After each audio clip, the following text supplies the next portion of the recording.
tucks in and runs. Zach Wilson's loose. Zach Wilson's running. He's got all day. He stays in bounds. Zach Wilson cuts it. Zach Wilson gets in the end zone for the touchdown.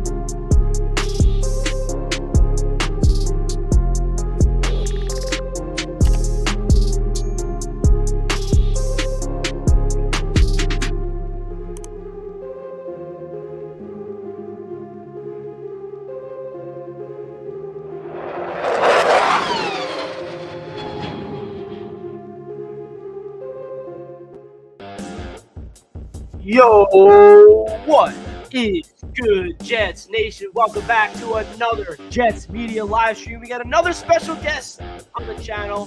His name is Matt O'Leary. He's another Jets content creator. You guys know him, of course.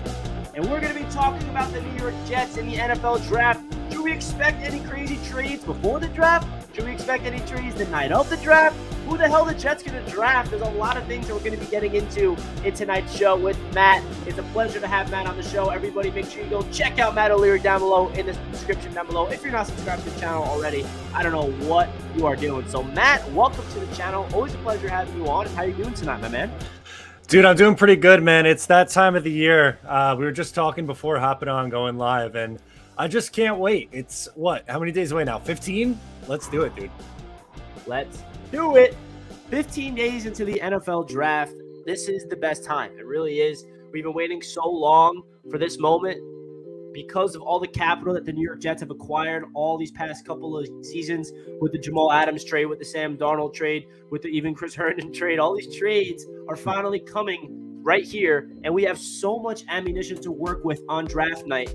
But not only by drafting players, Matt, but we could be packaging these players, or these picks rather, for players in the trade market. So that's the first thing I want to talk about is the trade. So there's a lot of speculation. We all know that the Jets were in on Tyreek Hill, and that fell through. He chose the Miami Dolphins. And what that showed us as Jets fans, that Joe Douglas is a general manager that's willing to sacrifice a lot of capital for a player of Tyreek Hill's caliber. Some players that are still on the market is a guy named Deebo Samuel. His trade market is heating up. There's rumors that he wants around $25 million per year. So we're going to be talking about Deebo Samuel in the stream and any trades that we should be expecting. So guys, if you're just tuning in to the show, make sure you guys smash that thumbs up button so we get as many Jets fans in here so we can get a nice Jets stream for the rest of the night. And of course, if you're not subscribed to Matt O'Leary, down below in the description is his YouTube channel. So the first thing I want to talk about with you, Matt, should we expect a trade before the draft? Because there's some rumors that it could happen. So should Jets fans be expecting a trade before the draft? See, expect is a little bit strong for me. Could it happen? Yeah, I think it's absolutely a possibility. I feel like the weekend of the draft or leading up to it is when a lot of craziness happens because you have teams wanting to get aggressive and move up for, either a quarterback or somebody in the draft that they really like. Other teams, they don't have as many draft assets. Like before Seattle made their trade, trading away Russell Wilson, they didn't really have a ton of picks. But who knows? Maybe one of these contract negotiations go poorly. And if that's the case, well, the draft is the perfect time to try to move someone so then you can recoup some assets and build for the 2022 season. So while expect seems a little bit too strong of a word for me, I would say it's definitely possible, though. I agree. I feel like the trade scenario for the Jets before the draft, it's possible. I don't think Jets fans should expect it either, but it's definitely something that we should keep an eye on leading up into the NFL draft. But when it comes to the trades on draft night, right? So there's going to be a trade on draft night, I think, with the Jets, whether that's moving up, moving down in the draft. But the big question is, are the Jets going to make a trade on draft night for a player that's not in the draft, like a wide receiver or even an edge or even a veteran that we don't even know that's on the trade market? Do you think that is a possibility for the New York Jets to make a trade, a big-time splash blockbuster trade on draft night? I mean, it's entirely possible. When you look at the hot name on the street right now is Deebo Samuel, which would just be an absolute home run, I feel like, for the Jets if he's really available. I don't know. This time of year, I feel like I just lean into the cryptic tweets because why not? We might as well have some fun with it. But that would be awesome. Could you imagine him back with LaFleur and pretty much, they want to run a similar offense to what they did in San Francisco. I'd be completely okay with giving him that $25 million a year and just let him go to work, man. He's just reaching his prime right now. I think it'd be tremendous for this offense. So, yeah, I want to stay on that Deebo Samuel conversation. As we all know, there's rumors speculating that Deebo Samuel's unhappy. He absolutely took away all of his Instagram posts that had anything to do with the 49ers. Apparently, he unfollowed them. And then he has his best friend on Instagram posting a picture with him saying that if it's not $25 million or more, we don't want to talk about it. And Deebo Samuel liked that post, and Deebo is making some cryptic tweets like Matt alluded to. So is Deebo Samuel a player that you think is worth giving up a lot of draft capital for, including giving him that $25+ million contract? Is he that much of a difference maker and where the Jets are at offensively speaking? Yeah, I mean, I think it would be worthwhile to do if they were willing to do it for Tyreek Hill, who's a little bit older. And granted, they didn't have to give up a first-round pick. So if you're able to do something similar where it's maybe 35, 38, and 69 or whatever else it was, and then give him that $25 million a year, the Jets are in a rare spot that not a lot of teams have, where you have a quarterback on a rookie deal. So you're getting good value there, and you're not really paying a ton of guys a lot of big money. So if you're going to bring in a player like this, the time to do it is now, when you don't have to pay Elijah Moore money yet. You don't have to pay Zach Wilson or Elijah Vera Tucker yet. So I think if they were to ever make a splash like this, now is the perfect time while your quarterback is extremely cheap and still developing, right? Like, is it the goal here to make life as easy for your young quarterback as possible? Exactly. It's all about Zach Wilson. And just me thinking about getting a guy like Deebo Samuel or even DK or AJ or Terry, it's just such a perfect scenario for the New York Jets, because we are one receiver away to the point where I can look at this offense with confidence and say, wow, on paper, we're pretty much set if we stay healthy. So where are you at in terms of this offense on paper heading into the draft? Where are some weaknesses that you want to acquire? Obviously, there's going to be some depth draft picks, but is the receiver like the only position where you feel like there's a glaring hole on this offense, or do you see some holes elsewhere? Yeah, that's the big one for me. I definitely think they need another starting outside receiver. I like Elijah Moore a whole lot, obviously. I think Corey Davis can bounce back, but I think they need one more piece. You brought back Braxton Berrios for kick returning in depth. I think that's great. He has a good connection with Zach, but I think you need more there. And honestly, like, other than that, you got 2 tight ends in free agency. So if you want to, draft one later on day 3 for depth, I think that's completely okay. I will add maybe a bigger body running back to complement Tevin Coleman and Michael Carter might be a good addition, because I feel like those 2 running backs are kind of similar. And they could use someone in short yardage situations. But other than that, I think you're pretty much just looking out to fill depth at that point on the offense. And the good thing about the New York Jets situation right now, Matt, is that we have what it takes to trade for a superstar receiver. But if that does not happen and we have to go to plan B, we have the capital in order to get a receiver in the NFL draft that could potentially be a superstar receiver that we draft and develop. Now, the only, problem with that, and I won't say problem, the only difference is we're relying on a rookie receiver to come in right away instead of a guy that's been in the league, that has experience, that's going to make an immediate impact right away. So say the Jets are not able to get a guy in Deebo or an A.J. Brown or any of those guys, and they go into the NFL draft, where do you want the Jets to get their big-time receiver? Is it at number 10? Is it in the back end of the second round or the front of the second round? Is it trading back into the first round? Where are you at with this wide receiver position heading into this NFL draft? Yeah, so if it's like, let's say they aren't able to trade for a wide receiver, then I think what makes the most sense, at least to me, is take your favorite wide receiver at pick number 10. Because the only team in front of you that you can make a case will take wide receiver is Atlanta. And I don't even think that's a guarantee. I think there's a strong chance they can go on the defensive line. So if that's the case, you have every receiver on the board that you could pick from. And like you said yourself, where you said you're asking a rookie to come in and produce right away, the argument would be, okay, well, a pick in the first round that high would have a much better chance to me than coming in and playing well than maybe like the 7th or 8th best receiver in this class, which is what you're going to be getting at pick 35. There's a lot of teams in the back half of the first round that need a receiver. So if you were to wait to 35, I think you would be getting someone who's a little bit of a step down and a little bit of a risk, to be honest with you, to come in and ask to be a starter and put up big numbers right away. But at pick 10, Garrett Wilson is my preference between Garrett Wilson and Drake London, but it'd be hard for me to be upset if they decided to go with a big body guy like Drake London. And another thing that is making me feel like it's way more likely, or it should be rather, that the New York Jets draft a receiver at number 10 rather than 35 is because the wide receiver position is becoming a premier position in the NFL in terms of contract. We see Tyreek Hill, Devontae Adams get paid. And as you all know, if you're a first-round pick, you have the option to get a fifth-year option of control. And if you're a second-round pick, you only have 4 years. So that might be the Jets' best interest. And maybe they don't get a receiver at 4 and 10, or maybe they trade back into the back end of the first round to get their receiver so they can get that fifth-year option for their wide receiver. So do you think that's also an option? Say the Jets go edge at 4 and corner at 10, hypothetically, and then they can trade back into the first round to get their wide receiver, maybe in the late teens or early 20s. You think that's possible? Yeah, absolutely. I mean, we talked about it already on this show, but just with the amount of assets they have, like they have 9 picks. It's not like you have to sit there at each spot and take 9 guys. You had a big draft class last year. You can package 35 and 38, and that would probably get you up until about 15.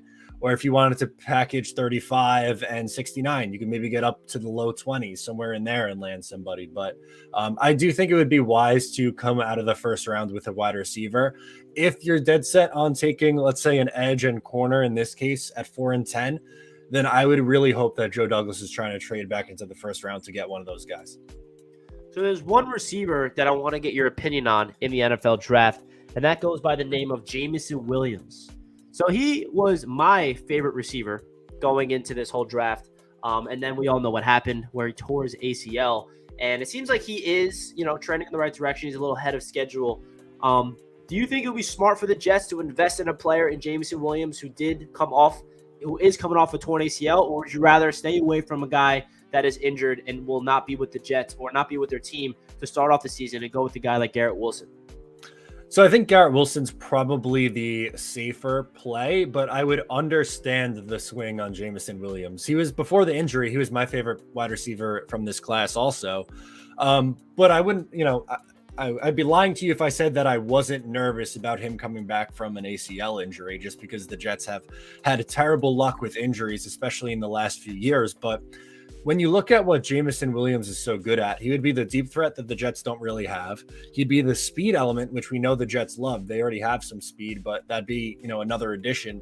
And like the route running's good. I think it would be a home run, and you probably wouldn't have to take him at 10.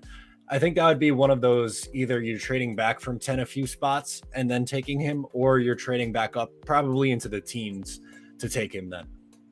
Yeah, so that brings up my dream scenario, and I tweeted this out, and I said it in my stream yesterday because I want to get your dream scenario for the Jets as well. Now, this might be a little unrealistic, but at the same time, it could happen, Matt. So let me dream for a second. Okay. What if the New York Jets got Kayvon Thibodeau at 4? They somehow get Sauce Gardner at 10. He falls to us into our laps. And then we trade back into the first round to get Jameson Williams. Is that possible? And how would you feel about that if that happened?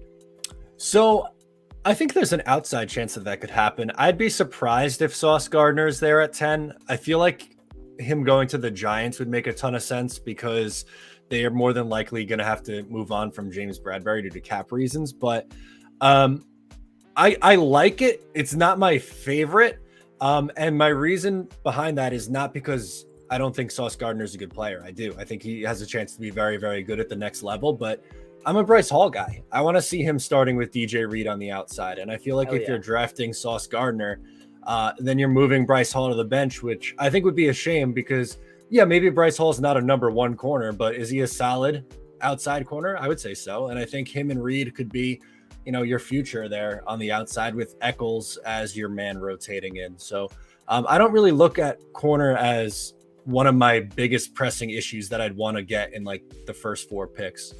I'm so happy you just said that, Matt, because I'm not taking Sauce Gardner at 10 because I don't think Bryce Hall's a good player. I'm just in love with Sauce as a prospect. Fair. And I want everybody to know that Matt is 100% correct. And I am tired of the Bryce Hall slander, thinking that cornerback is a gigantic hole on this team, because it's really not. We went out there and got DJ Reed to be the starting cornerback, and Bryce Hall is coming off a phenomenal season, and not to mention Brendan Eccles is coming off a great season for a rookie who's going to provide depth behind Bryce Hall, and we also have Michael Carter II coming off a crazy rookie campaign. Bryce Hall is a legit starting cornerback in this league, and he's going to be starting alongside DJ Reed, and I'm sick of the Bryce Hall slander. I really feel like the potential's still through the roof, and I'm excited to see what Bryce Hall is going to be doing in year number 3 for the New York Jets. So, Matt, I want to get your dream scenario for the Jets in the first round and even second round. If you want to talk about trading it back into the first round or whatever you think, a realistic dream scenario for the New York Jets, what is it?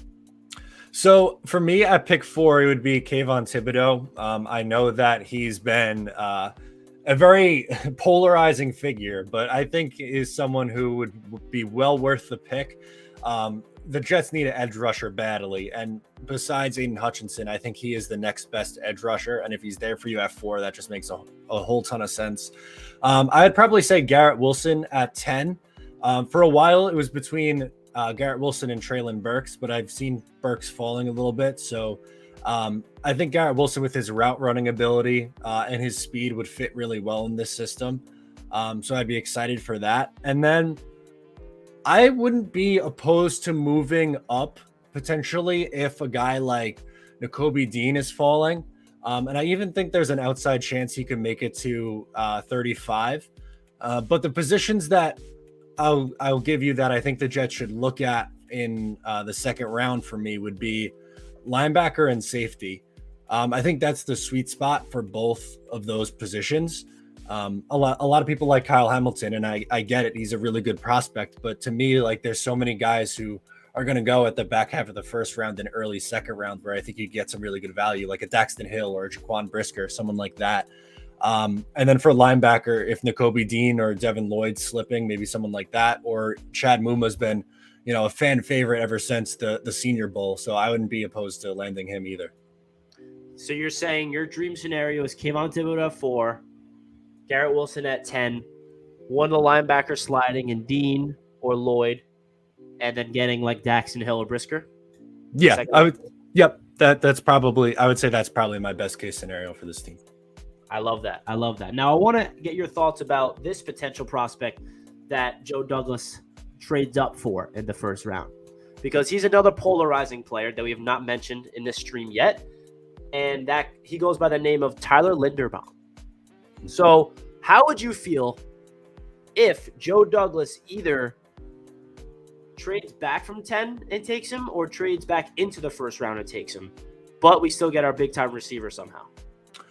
Like, is he worth a player to do that? Because just me thinking of Joe Douglas's mind of how much he loves offensive linemen, that's the only reason why I could see it's a possibility. Yeah, I think that's a good point. And like, I don't think it makes sense. And I was saying this then and even now, like at pick 10, I don't think it makes sense.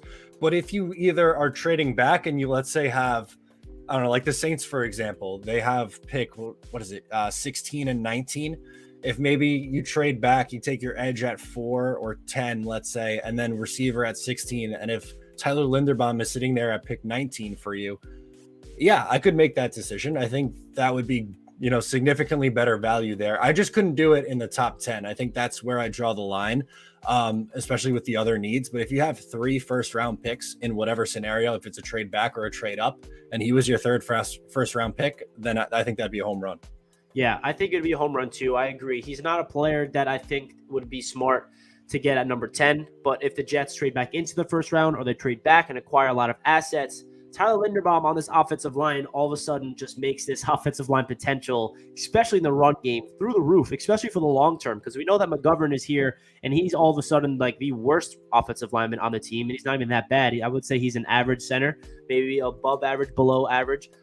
And Tyler Linderbaum will replace him for the long term. We have AVT, Linderbaum, and Becton as the 3 straight picks in the first round for the offensive lineman. But transitioning to the edge class real quick, where would you want the Jets to go at pick number 4 if both Hutchinson and Thibodeau are off the board and we're sitting there at number 4? Where would you want the Jets to go? Do you still want them to go edge at 4, the next best edge? Do you want them to trade back? Where are you at with that? Yeah, that's a nightmare scenario. We talked about dream scenario. That's definitely a nightmare scenario for me. The one, I'll give you this, the one edge that I wouldn't touch in the top 5, I think, is Trayvon Walker. To me, like, he's still very raw, and he's been very good against the run, but I think a lot of what people are expecting of him is projection, because he played a lot on the interior of their defensive line. And to me, like, I fear he'd be too similar to John Franklin Myers, which I love JFM. I think he's a solid player, but you already have a guy like that. You need someone who's going to be able to line up on the edge at least more consistently and has proven that he can do it. To me, that's just too big of a risk. I would guess Jermaine Johnson would be their preference. I actually like Karlaftis a little bit better than Jermaine Johnson, but I'd be okay with either at that point. And you know what's crazy to me? That Trayvon Walker is all of a sudden being talked about being the first overall pick. Yeah, like, where did that come from? And it's funny to me because Walker is skyrocketing up boards, and like I feel like every Jets fan still doesn't even want to draft him at 4, even if he's available, because he just doesn't fit for whatever reason. And like you mentioned, he is a very similar play style to JFM, where he could be versatile, line up on the edge and inside, and we want a player that's a bona fide edge rusher. And I agree. I think Jermaine Johnson would be the pick, and that's my next question for you. I tweeted this out earlier today. If you could pick one player in any round to predict that will be a New York Jet in the NFL draft, whether it's at 4, 10, second round, third round, fourth round, that you feel like it's destiny, that man is going to be a Jet, and you're predicting it, who would that player be? Wow, that's a really tough question.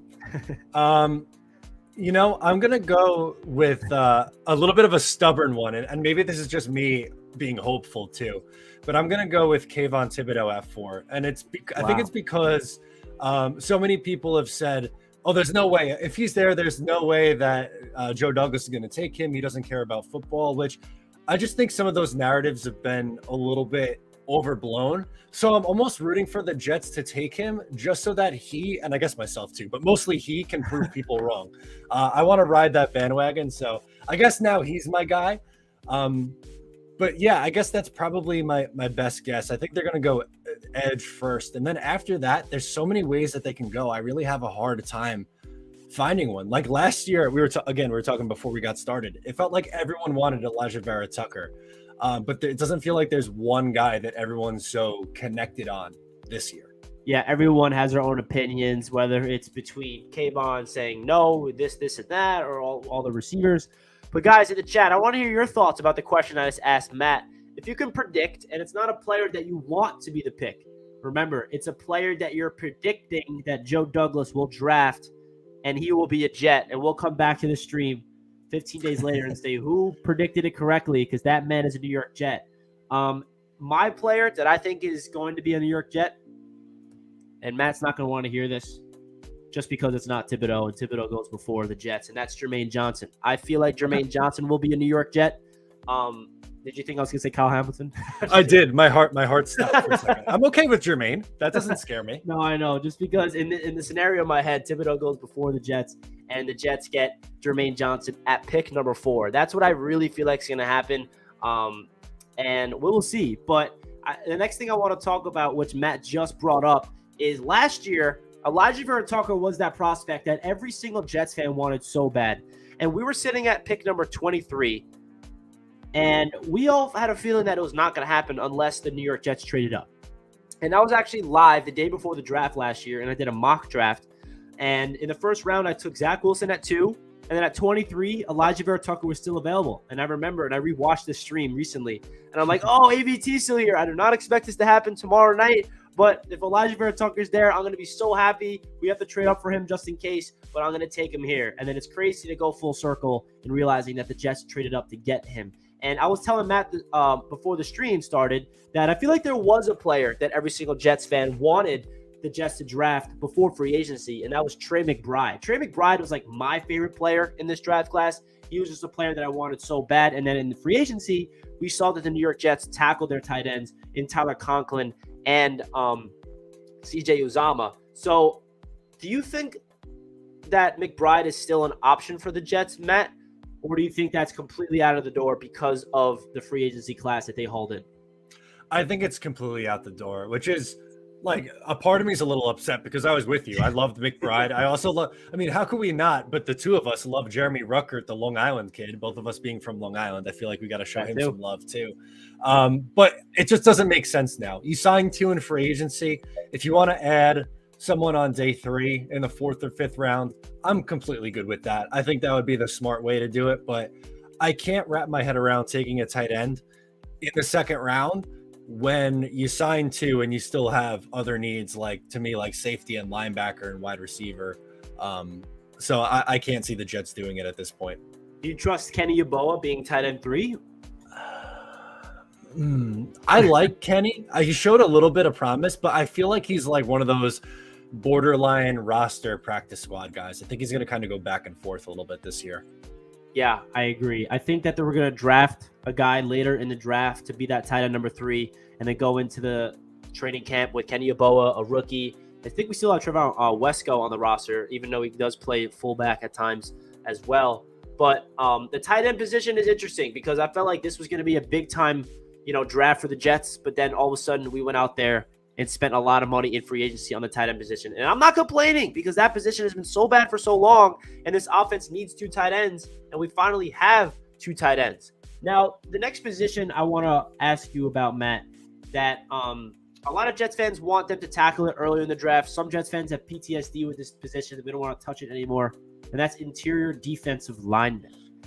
So when it comes to the Jets and that position, right, we have Quinton Williams. We have JFM who can line up outside and inside. We know that. We just signed Solomon Thomas. We have Marshall coming off a rookie season where he didn't get a lot of playing time. We have Rankins. Do you think it would be smart for the Jets to draft a player on the interior defensive line earlier in the draft, like maybe the 2nd round, like a Winfrey or a Jones? Or would you rather the Jets go, in the back end of the draft to get their developmental projects similarly to Jonathan Marshall, or not draft the defensive lineman at all? For me, I think the earliest I would even consider it is the 3rd round, but that might even be a little bit early for me. Definitely not a top 40 pick. I mean, you just listed off 5 guys right there. Like, do you really need another one? I guess you could always improve, but I'm more than okay with John Franklin Meyer. It really, the top 4 of Quinton Williams, John Franklin Myers, Solomon Thomas, and Sheldon Rankins, I think is a pretty good starting block. Again, if you want to add a project in there to be 5th behind that, okay, I can get behind that, but they still definitely need a starting safety. They still definitely need a starting receiver. They still definitely need an edge rusher, and I still think they definitely need another linebacker. That's 4 positions right there that I would take, before I would even think about touching the interior defensive line. So I would not take one with the first 4 picks. So now another position I want to ask you about, because we heard from Robert Saleh and Connor Hughes tweeted this out a couple weeks ago, talking about the Jets linebacker core, saying that the Jets might not look at the linebacker position as a big-time need like us Jets fans do, and they really think highly of Quincy Williams. And CJ Mosley's obviously coming off a phenomenal season for the Jets last year, even though individually he played well, but as a defense, as a team, they were atrocious. And CJ might be entering the last season as a Jet because they could get out of his contract next year if they wanted to. So do you think that the linebacker position is that much of a need where they should draft one that early in the 2nd round or the 3rd round? Or would you be shocked if they do not address that linebacker position? Because remember last year, we drafted 2 safeties to transition to be a linebacker. So it's kind of weird in the back end of the draft, and Jamie Sherwood and Hamza Nasruddin. So what's your thoughts? I know we alluded to the linebackers early on in the stream, but when it comes to this draft class, how early do you want them to be drafted a linebacker? Yeah, like 2nd round, I think is a really good spot. And we listed off guys like if Dean or Lloyd fall, fingers crossed there. But Leo Chenal, Chad Muma, the Alabama linebacker whose name's escaping me right now. But I do look at it as a big need. Like besides CJ Mosley, to me, you're asking 2 guys who just switched positions and were hurt for most of last year. That's a big ask. And while Quincy Williams, I think he's made some flashy plays like last year, I worry about him in pass coverage. I think he was pretty good against the run, but I worry about him being a 3-down linebacker and trying to stay on the field in passing situations. So as depth, like rotating in, and especially against, a run on 1st down, okay, that's fine. But I don't know. I don't like him trying to cover a tight end or a back out of the backfield. Yeah, I think that linebacker is probably going to be a pick early in the draft. I'm excited to see what they do. So when it comes to the back end of the draft, Matt, what are some positions or even prospects that you think the Jets should be targeting in rounds like 3 or 5? Is it a late round running back? Is it maybe because there's one position that I feel like the Jets are going to be drafting, and that's offensive line in terms of getting their swing tackle, because we don't really have a lot of depth. The offensive line is set with a starting 5 right now, but we don't really have that tackle where I'm comfortable with to fill in for a guy of Fant and Becton if one of those unfortunately goes down with an injury. So what are some positions and some prospects that you like to see the Jets target in rounds 3 and 5? Yeah, I think you brought up some good ones right there. I think either one, they can go one or two ways for the offensive line, or maybe they go both. But I could either see them going for that swing tackle because, like you said, they don't have a ton there after the top 2, which is a little frightening. But also, I could see them taking a late round developmental center who maybe sits behind Connor McDermott for a year if they don't, move up for Linderbaum or something like that, like an Alec Lindstrom or something like that on, late day 2 in the 3rd round or maybe in the 4th round, something like that. And another position I mentioned earlier, running back. Like I feel like on day 3, specifically in the 4th round, there's some interesting finds there. Hassan Haskins is a bigger body running back. Brian Robinson Jr. out of Alabama is a bigger body running back. Or if they want to just load up on speed, reunite Zach Wilson and Tyler Algier from BYU. I think he could fit this system pretty well with his zone running ability. So I think those are some names that I'd look for. Yeah, I agree. I feel like those are positions that Jets fans should definitely expect. I feel like offensive line, like I said, it's not really like we're drafting an offensive line to start this year unless somehow we do draft Ike Ekwonu at number 4. And I want to get your thoughts of that, Matt, because there's some people that are, draft analysts, and I respect their opinions a lot. And they still suggest taking Ike at 4. So that's obviously crazy because if you look at the starting 5 for the offensive line, you think it's pretty much set, right? So do you think that's possible that Ekwonu would be the pick at number 4 for the New York Jets still? And if that is the pick, what happens? Does someone get traded? Does someone get benched? Yeah, see, before the Jets signed Laken Tomlinson, I was completely on board with going Ike Ekwonu at 4 because he's someone who can slide into guard. So if he does that for a year and then if Becton gets hurt again, then you say, okay, we're going to move on from Becton and move Ekwonu outside and roll with Ekwonu and Fant. Or if Mekhi Becton's healthy and good to go, then you could let Fant walk in free agency at the end of the year. But after they sign Laken Tomlinson, that takes away one of those starting line spots. You're pretty set with your starting 5. So I don't know. I personally don't see it. I don't see how you could spend the 4th overall pick on a position you're pretty good at, unless you're trading Mekhi Becton, which I don't know about you, but I'm not ready to give up on that talent just yet. If it's a 3rd year of injuries, then yeah, it's probably a different conversation next offseason, but the potential we saw as a rookie, I don't want to give up on that. Yeah, I agree. I feel like it's really unlikely unless they draft him thinking that he's going to be the replacement for Fant and we move Fant and then it's going to be Ike and Becton this season as the tackles. But I just don't see that happening after Fant coming off that dominant season last year. So I just want to get your thoughts because I still see some, respectable people having the Jets drafting Ike, and I'm just thinking to myself, how? Like, how would that happen? Like, something crazy would have to happen in order for the Jets to be able to even fit him on this team. I really feel like this is a good opportunity for the Jets to do a lot of great things on draft night. What do you think is more likely, Matt? The Jets to trade up in the draft or trade down, or do you think both will happen? Because I feel like we've seen Joe Douglas in his first year with the Jets. He moved down in the 2nd round to get Denzel Mims. Last year, he moved up to get AVT. So we know that Joe Douglas is a GM that's aggressive and he has experience by doing both. What would you rather him do, and what do you expect him to do this draft? Or do you think he's going to do both? I think he's going to do both.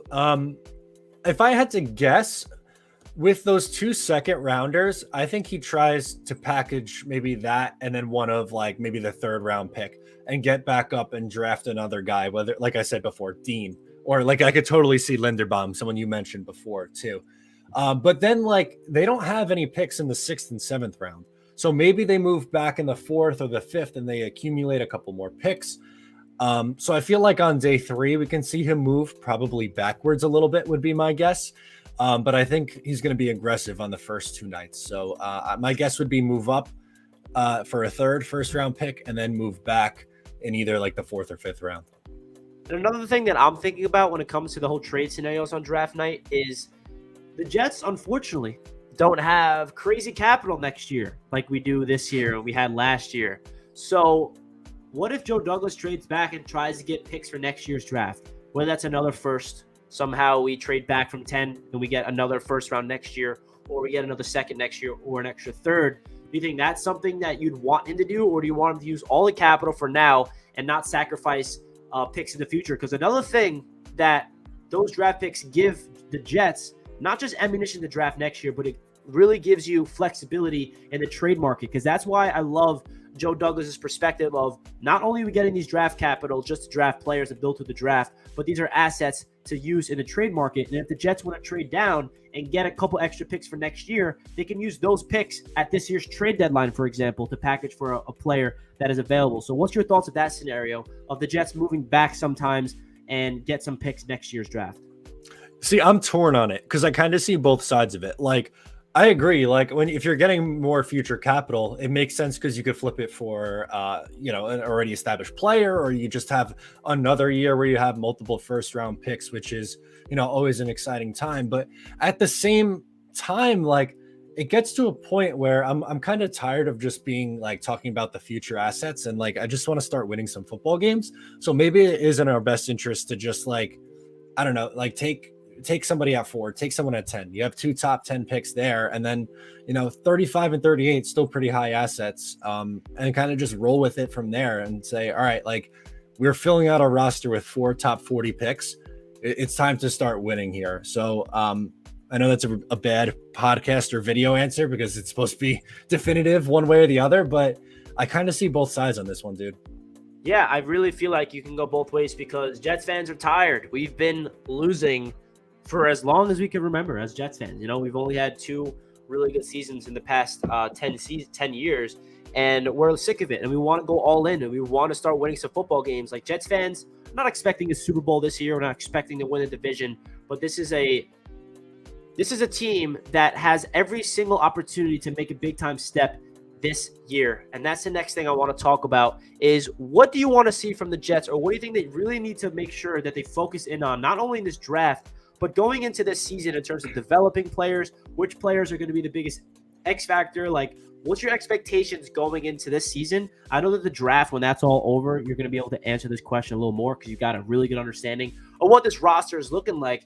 But what is your expectations for this year where at the end of the season, you have a smile on your face and you're satisfied with the outcome?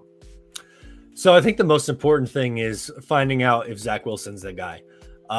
Because like we could talk about win-loss record, any day. Like if they go 8-9, which would be a phenomenal step forward, and I'd be, in theory, pretty happy with that. But they have like the 25th ranked offense. Zach gets hurt again a couple of times and is like, I don't know, maybe looks like the 25th best quarterback in the league.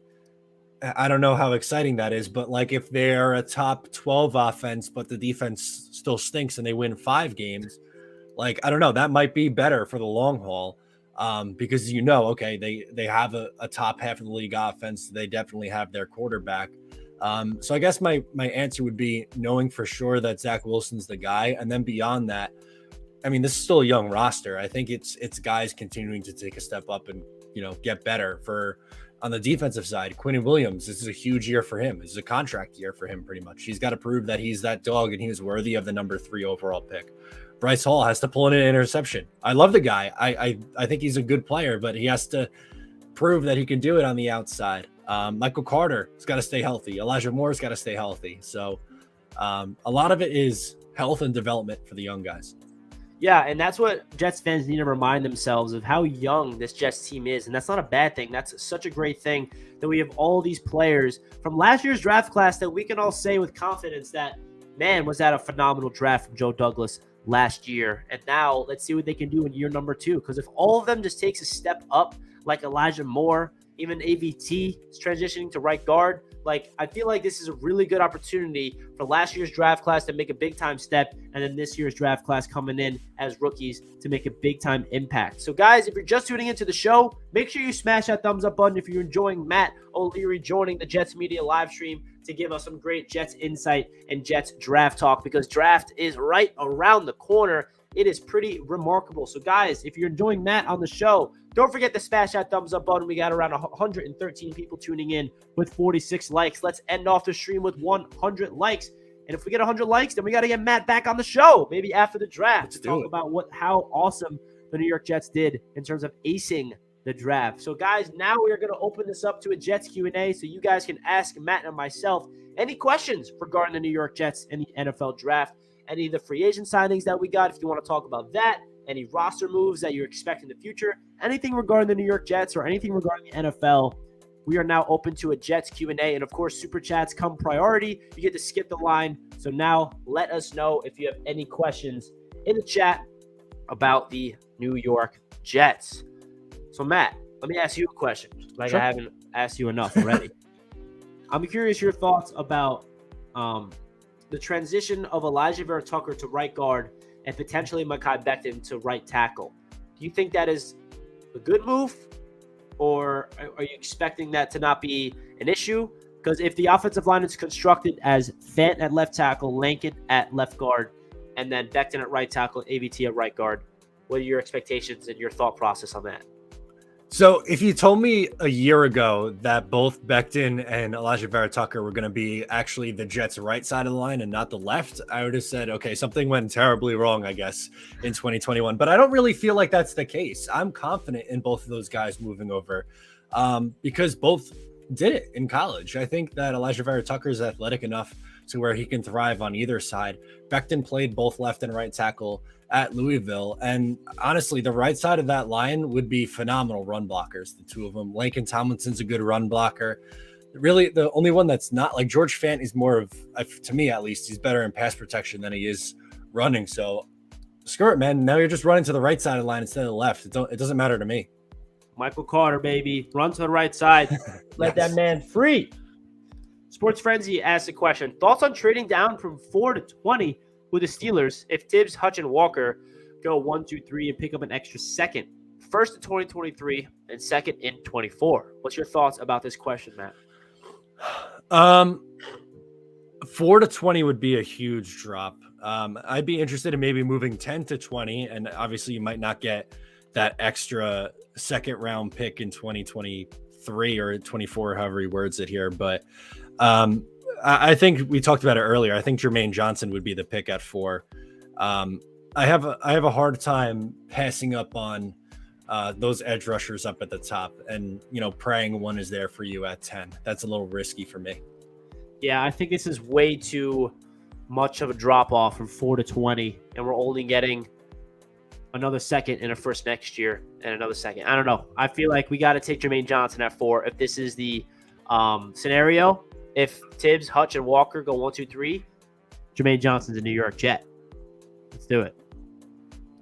Do we need an offensive lineman in the first round? I think we alluded to this earlier in the stream. No, I don't think that would be smart for the Jets because we have way more glaring needs. I think the issue with the offensive line is not the players that's starting, it's the depth. And in case we do get injured. Would you agree, Matt?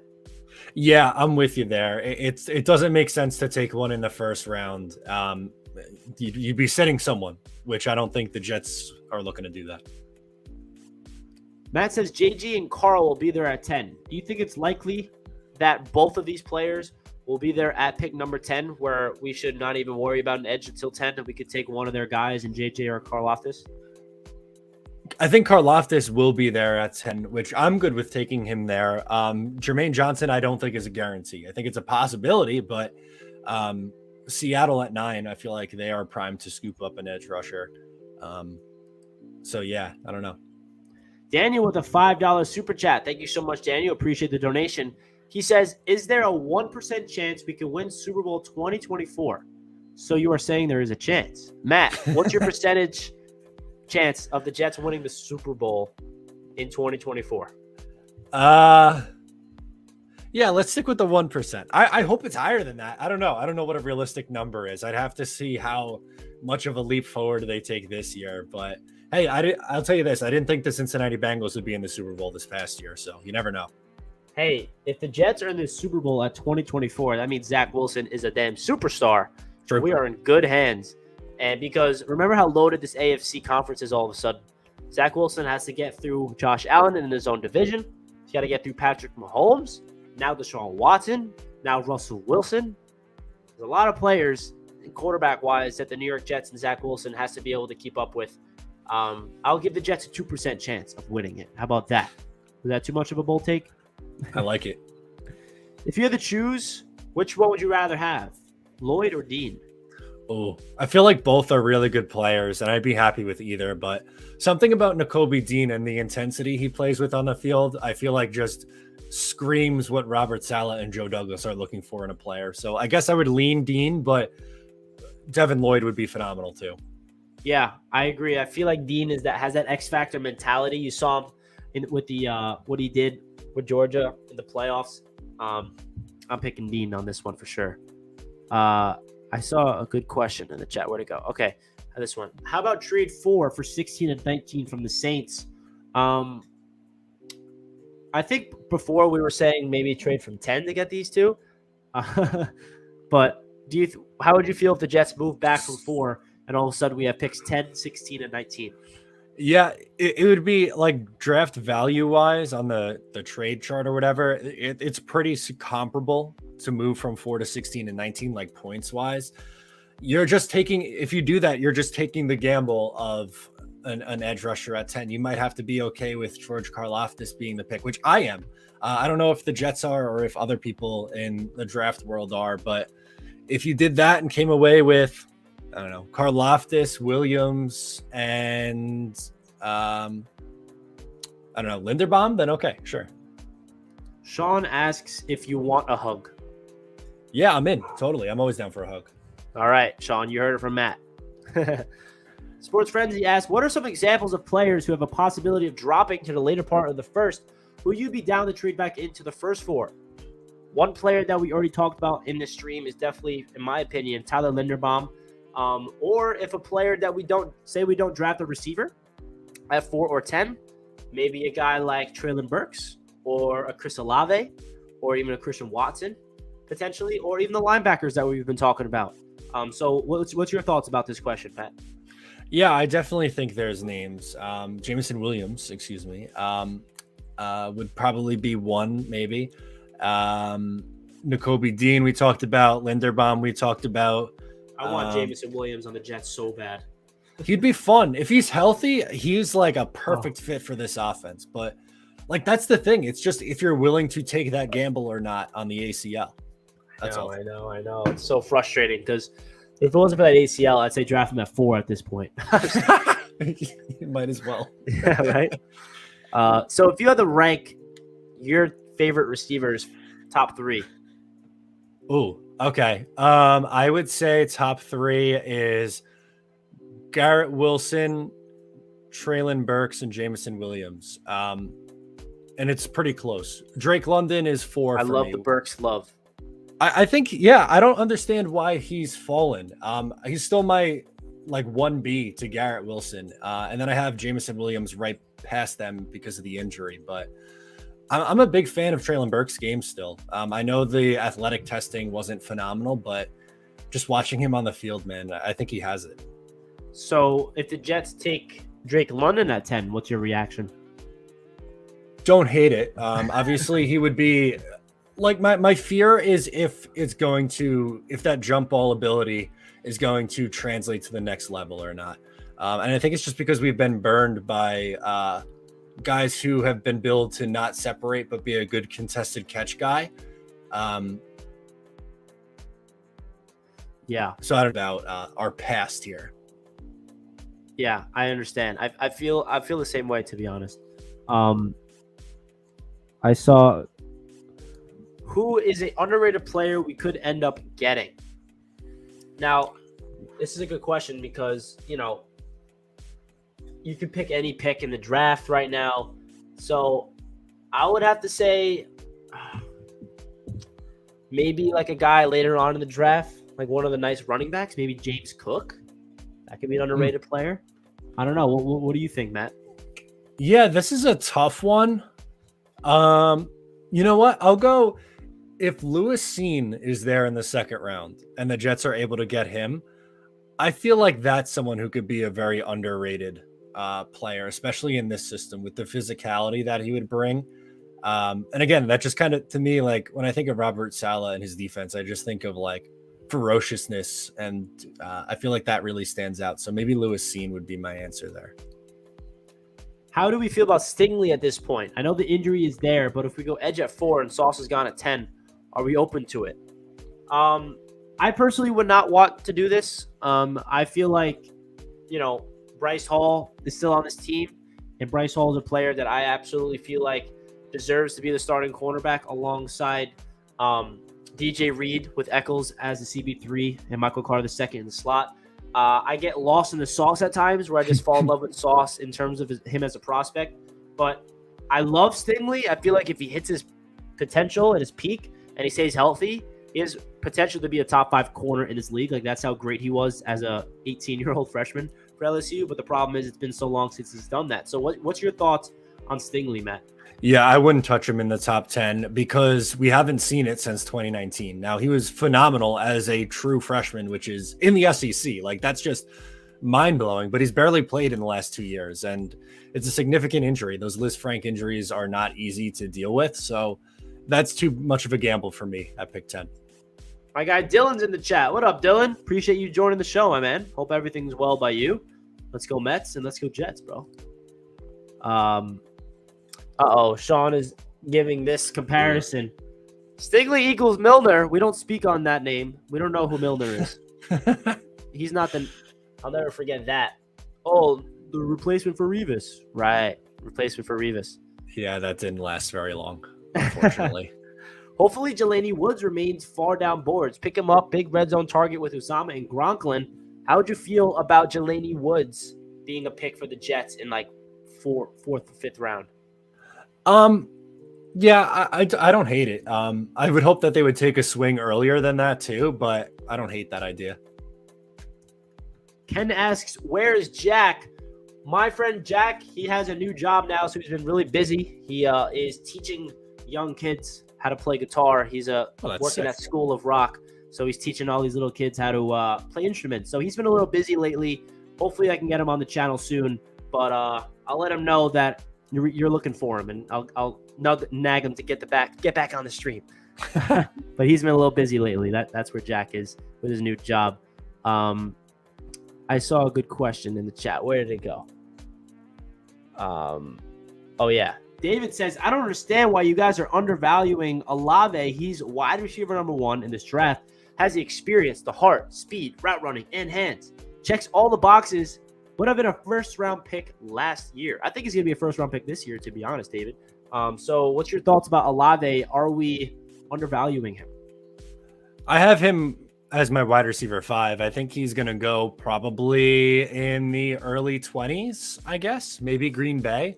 I feel like that'd be a really good fit for them.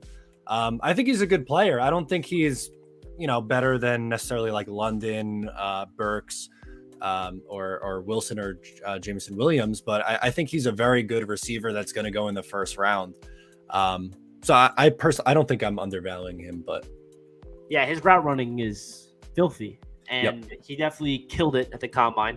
At first, we thought he ran like a 4.06 or something, and then we realized that it wasn't anything close to that. Obviously, that was hyperbole, but I like Olave a lot. I feel like the only way that the Jets draft Olave is if we trade back at 10 and we have a pick later on, or we trade back up in the first round for him.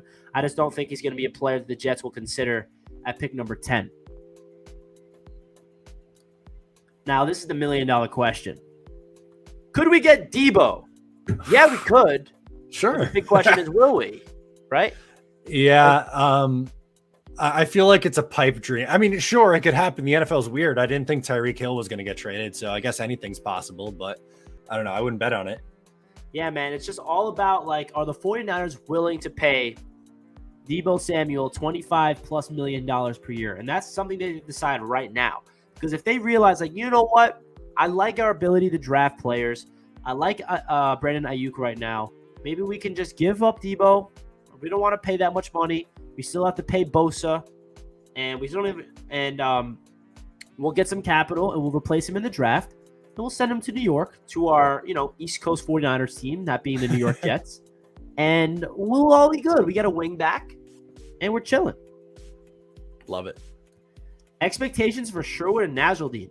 Now Sherwood was low-key like playing a lot at linebacker and playing decently. It wasn't like lighting it up actually at all, but he was making some plays and he was developing, and then he went down with the ruptured Achilles. And then Nasruddin was just mostly special teams last year. Didn't really get a lot of burn at linebacker. So I'm not expecting anything from them this year to like start and like make some plays. I think Nasruddin's going to probably be locked up at that special teams role. And hey, that's value. If you can get a guy later in the draft that becomes a special teams ace, there's nothing wrong with that. You need to be able to be good on all three phases of the ball. So what's your expectations for both Sherwood and Nasruddin, Matt, going into year number 2? Yeah, for me, it's specials, I think. I think that's where they're going to carve out their home on this roster. I think the injuries obviously derailed them a little bit, but who knows? They'll get looks in the preseason, which I'm a nerd with that stuff. I love watching, the second half of these preseason games and watching some of these guys. But who knows? Maybe they surprise and they move up the depth chart. But for me, I feel like special teams is where they're at right now. Daniel with another $5 super chat. Thank you so much, Daniel. It means a lot to the channel, my man. How about reducing risk by trading down 4 and 10 for 4 inspirational potential great players? So you want to trade down from 4 and 10. Is that what he means? I guess so. I would say no. No, that's too much. You got to one of them, fine, preferably 10. Like I feel like you want to take the, hopefully stud at pick 4, but I can't move out of both picks. I think that's too much. Especially if you think about the capital that we already have. Like if we didn't have a second round pick this year, hypothetically, right? And we are sitting at 4 and 10 with no second round picks. Okay, maybe you consider it. But we have 35 and 38 and 69 and 2 fourths and 2 fifths where it's not like we need capital this year. We have all the capital already. So I feel like we shouldn't do that. Trade down from 10, yes. If a team calls about number 4 and your player's not there at 4, and they give you a ridiculous haul, like a quarterback haul, maybe you pull the trigger and you move down and get a lot of capital that you can eventually flip for even players. Thoughts on Pinnock? Do you think Jason Pinnock is going to be a full-time transition to safety? And is he going to get any burn out there? And do you expect anything from him outside of depth? No, I think he's depth. I would say safety 4 behind hopefully a rookie, Whitehead, Joyner, and then maybe Pinnock there. And I'll say this though, I'd rather see Pinnock on the field than Ashton Davis, I think, at this point. That's interesting. Yeah, Ashton Davis is definitely trying to find his way on this Jets roster. Any type of impact that he has, I don't really know if he will. But guys, we are nearing the end of the stream. We appreciate everybody tuning in. If you enjoyed the show and you want Matt on the channel more often, make sure you guys smash that thumbs up button. We greatly appreciate everybody tuning in, and always a pleasure having Matt on the show, talk to some Jets. It is crazy because the draft is right around the corner, and we don't have to worry about all these mock drafts, all these scenarios, who's going to be a Jet. We'll find out. And I see someone in the chat asking how tall you are, Matt. So why don't you let the people know how tall Matt O'Leary is? I put him in 6'4", 225. I could be a big body wide receiver, I guess. Or I don't know, quarterback, maybe. Quarterback 2. Yeah, I'll be in the slot at 5'10", 150, 155. Pretty tiny guy. Close to 5'11", so give me some slack, Matt, all right? But in all seriousness, it's always a pleasure. Matt, anything you'd like to say before we end off the stream? It was always a lot of fun having you on. Yeah, man, love it. Thank you so much for having me on. Let's do it again and celebrate after the draft, because I'm thinking it's going to be defining for this Jets team. That's my prediction. How about that?